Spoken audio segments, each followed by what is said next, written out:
back to my channel. In this video, we're going to talk about all of the tips that I have for planning a cruise, especially if you are new to planning a cruise. So you kind of know what you're looking for, what you're looking at, and whether or not you want to use a travel planner or book the trip on your own, you're able to do so with like the information that you need to do so. Before I start, I just wanted to introduce myself. My name is Stacy and I post travel, Disney, and my fitness journey every single week. So if you're interested, please consider subscribing to my channel and help me achieve my goal of 500 subscribers by the end of April. I'm also a NASM certified personal trainer and nutrition coach, as well as a Dream Vacations travel advisor. All my info will be linked down below. So let's go ahead and get into this video. Okay, I am working on testing out a new mic. I think I have the volume levels good to go. It looks like it, so hopefully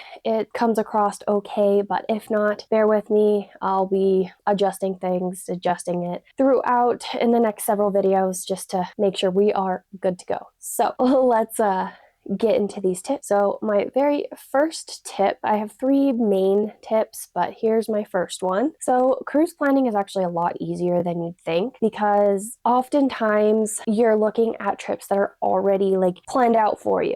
You just have to decide which one. So here's tip number one: search different cruise lines, because a lot of the different cruise lines have a very different vibe, different feeling, different energy about them, and what they're known for. So for example, if you are wanting a more chill, relaxed vibe, you may want maybe Princess Cruise Line, Celebrity Cruise Line, or even maybe Royal Caribbean. If you want a super party vibe, you're maybe looking at Carnival or Virgin Voyages. And one of the Royal Caribbean ships, Utopia of the Seas, is advertised as the biggest weekend because they do 4 and 3 night cruises with all that like party vibe as well.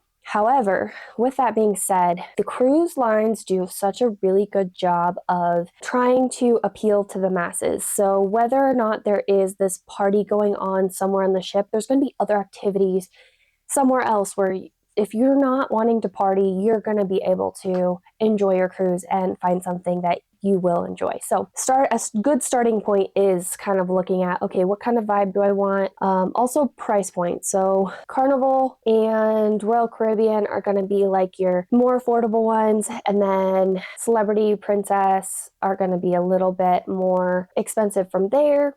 And then, of course, there's Disney Cruise Line, which, you know, you're paying for Disney, which I absolutely love Disney Cruise Line for that. And I love Disney just as it is. Disney's one of my favorite things. So that's in its own category. I feel like there's no comparison. So let's not compare apples to oranges here, because you're getting Disney at a Disney Cruise Line, where the other cruise lines you're getting more traditional cruise experience. So, and none of that is wrong. However you want to make a vacation, it's entirely up to you. Okay, now that you've narrowed it down to the cruise line, you want to look at maybe the ships and maybe the itinerary. So get a good sense. Do you want to go to the Caribbean?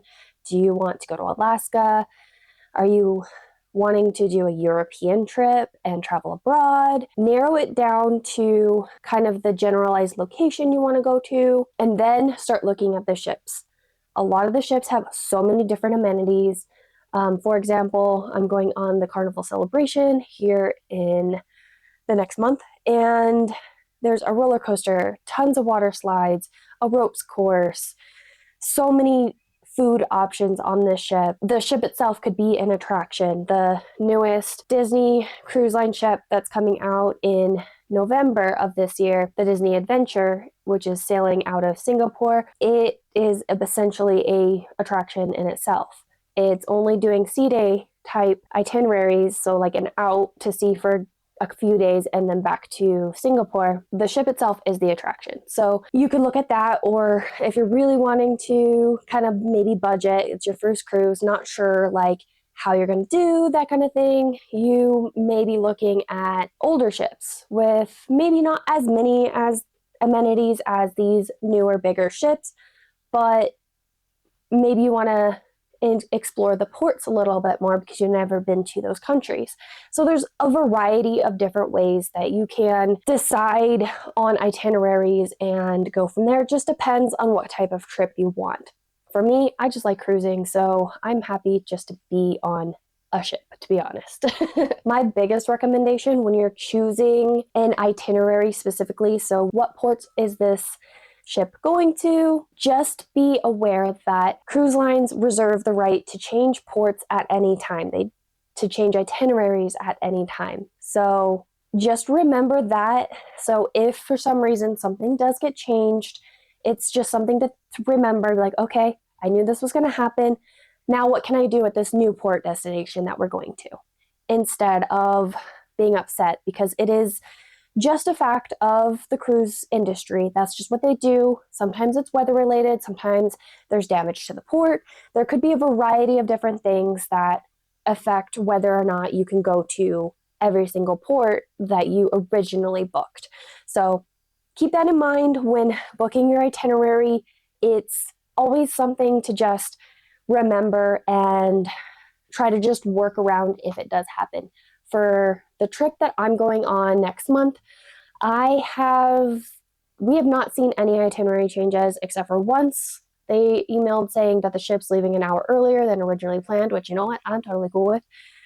So otherwise, we planned this trip January of 2024. So it's been planned for a long time, which coming soon, I'll have a video about that trip and that ship. And then, of course, I will have vlogs and pack with me's and outfit ideas coming soon. So definitely subscribe so you don't miss any upcoming cruise videos. All right, so here is tip number 2. So you've decided on a cruise line, you've decided on an itinerary and a ship.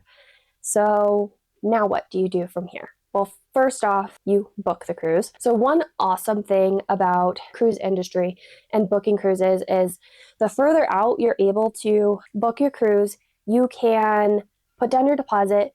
The cruise lines are all different. Some of them only require $200. Some of them are 20% of the total fare. But then you have until 90 days prior to sail date to pay down all of the full cost, the final payment amount of the cruise. So you can pay little bits at a time, or if you really wanted to save, what you need for a little bit and then pay it all in one lump sum later. However it works for you. I love that. So then it's an easy way to be like, all right, this cruise is X amount. I have 12 months. So that X amount divided by 12, I need to save that number every single month to be able to pay for this cruise. And then one thing to remember is if you do miss that final payment date, your cruise is canceled. You get whatever you have paid. You typically do get that back.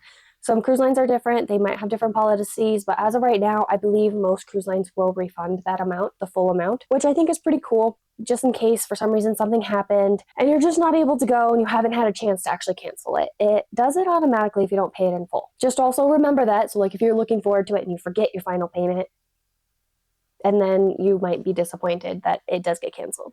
So you've booked your cruise. Now, this is kind of the fun part. This is what I find the most fun. I like to research the ports, research the ship, watch a ton of YouTube videos on the ship and things like that, except for I'm going on a Disney cruise next year and I want to be surprised by the ship. So I'm not looking up anything on that. But leading up to this one on next month, we're going on the Carnival Celebration. I've been watching so much videos about it and just getting myself excited. I have a couple of things planned for the ports. I mostly want to just enjoy the ship. So you can decide, do I want to enjoy the ship? Do I want to go to the ports? Do I want to book shore excursions? What exactly am I wanting to do out of this trip?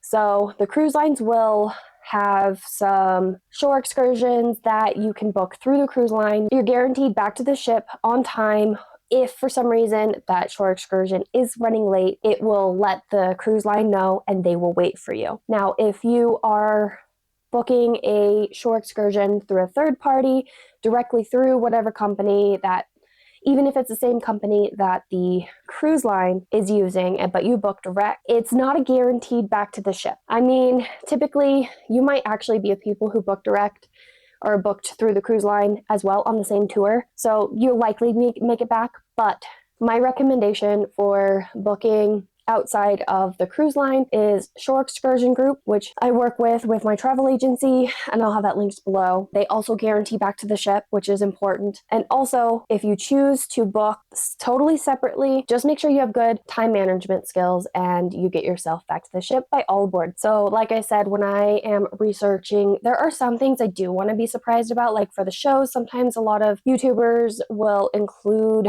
clips of the shows in their vlogs. I sometimes will skip through. Sometimes I'm like crocheting and not totally paying that close attention, so I probably won't remember all the details about the show. So there's a ton of ways you can do research and not like, see everything before actually getting on board. Not that watching videos replaces the experience of doing the things, but that's just one thing that I like to do. So one thing that I love about cruising is you can plan as much as you want or as little as you want. You can decide every single day, I'm like, when you're on the ship, I'm going to be doing XYZ guaranteed. Or you can simply be like, let's just see what the cruise has to offer that day, decide what we're doing that day, just hang out at the pool, whatever it may be. You can plan every detail of going to the ports or not. You can just decide we're going to walk around, check out the shops, head back to the ship, hang out on the ship. It's entirely up to you. And that is one thing I love about cruising. Okay, so number 3, you've decided what cruise line, what ship, what itinerary, and you've booked your cruise. So there's a couple new other things to kind of keep in mind in that booking process, which you can kind of add on later before your final payment. So like I said, final payments due 90 days before sail date, and you can add on a couple of different things from there. One of them is vacation insurance. The cruise lines typically have their version of a vacation insurance, which helps to cover any unexpected cancellations of your cruise or your vacation through that insurance. Vacation insurance can help cover costs of, say, someone gets injured or sick while you're on the cruise. There are so many different options. You can purchase an annual plan even if you're traveling a lot, or just stick with the travel insurance that the cruise line offers. You can choose a per vacation kind of plan through different companies. It's entirely up to you if you want vacation insurance. I've never personally had to use it, but I've always gotten it just in case. So you never know what could happen, and sometimes you'd rather have it and not need it than not have it and need it. And of course, every plan is different, what they cover, that kind of thing. So you just have to look at what specifically the cruise line insurance offers versus maybe a third party, maybe an annual plan, whatever it may be, and how much they cover. Okay, and then next, decide if you want to prepay gratuities. So gratuity technically is required, more or less. People have a workaround, but we're not going to get into that because I think that these crew members work so hard, day in, day out, months on end with little to no breaks until their contract is up, to make our vacations just so wonderful. From the wait staff, the bar staff, the entertainers, the room attendant that comes in, makes up your room, cleans it, makes it, nice and cozy and comfy, and makes your towel animals, which is always fun to see every single day. And yeah, I think that they absolutely deserve their gratuity. However, I think the cruise line should just make it included in the fare. They can add it as we have the taxes and fees line, and then we have the gratuity line. Like, it's required, but it's part of our fare, more or less, instead of an option to add it. And then if they do above and beyond, you can tip extra on top of it. That's just my opinion, but you can choose to prepay it, and so it'll divide it up amongst all of the wait staff that you encounter for the main dining room, your stateroom attendant, and then oftentimes they will divide it amongst like the kitchen staff, people you may not see on a day-to-day. So if you really wanted to only choose cash, you may be missing some people like the kitchen staff and some other people who might be behind the scenes to just, make that extra special vacation. So what I do is I love prepaying the tips. That way I can have almost everything paid for up front, like before I even get on this vacation. everything is done, taken care of, and then I bring cash with me, and then I'd give a little bit extra, $1 or $2 to room service if I get it, extra to the cabin attendant, my main wait staff in the main dining room. And that's my personal preference. Some people just think that the prepaid gratuities is enough, and that's fine too, because crew members definitely do deserve it because they do go above and beyond. Every single cruise I've been on, no one has done the least. Like, they all do the most.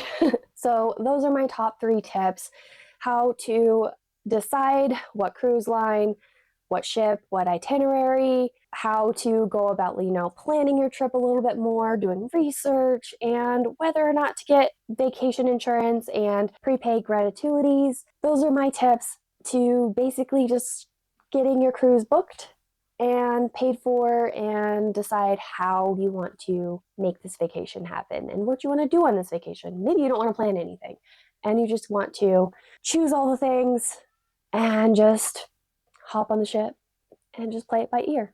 And that's a totally valid way of doing cruising. Cruising is so much fun and has something for everybody, every type of vacationer. If you still have no idea where to start planning, I am a Dream Vacations travel advisor, and I can absolutely help you plan your trip from start to finish. I'll ask you questions on what kind of vacation you want, what kind of budget you're looking at, that kind of thing, and help you plan the best cruise vacation for any budget that we can possibly do, work together. So if you're interested in working with me, my information will be linked down below. So that's going to conclude this video. If you've made it this far, please consider subscribing to my channel. I post travel, Disney, and my fitness journey every single week. And please like and comment on this video. It'll help YouTube send my video out to other people so that I can achieve my goal of 500 subscribers by the end of April. I'm cutting it close. I'm only a quarter of the way there. So let's see if we can manage 500 subscribers. Also, you don't want to miss any more cruise content. From here on, I'm going to have so much cruise content coming. I'm going to vlog every single day. I'm going to have outfit planning, trip planning, cruise essentials, information about my trip, because I haven't actually shared where we're going. Really, I haven't shared much about the ship either. So if you are interested in learning about my trip, all of that, please consider subscribing to my channel. And every single month, I send out a newsletter with current travel promotions, travel tips. I'll sprinkle in some fitness things here and there, but mostly focus on travel. And right now, when you sign up, you can get a free PDF for travel planning, and I will be adding more PDFs periodically. So if you're already signed up, you will get a separate email to let you know that they are up and available to download. And as always, my information for working with me as your travel advisor will be linked down below. And thank you so much for watching. Bye, guys.